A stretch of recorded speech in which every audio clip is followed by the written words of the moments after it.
এখানে 150 টাকার আমলকি আছে, দেখে বোঝা যায় না। একটু হলুদ, মরিচ আর সরিষার তেল দিয়ে আমলকিগুলো ভালোভাবে মেখে একটা প্লেটে পেপার বিছিয়ে ছড়িয়ে নিচ্ছি।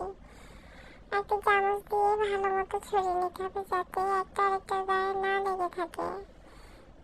লেগে থাকলে কিন্তু শুকাবে না ঠিক করে, তাই একটু ফাঁক ফাঁক করে দিচ্ছি। এই যে সুন্দর মতো এভাবে আমার মতো করে নেবে তোমরা। তারপর কড়া রোদে এগুলোকে রেখে শুকাতে হবে। এগুলো খেলে কি হয় জানো?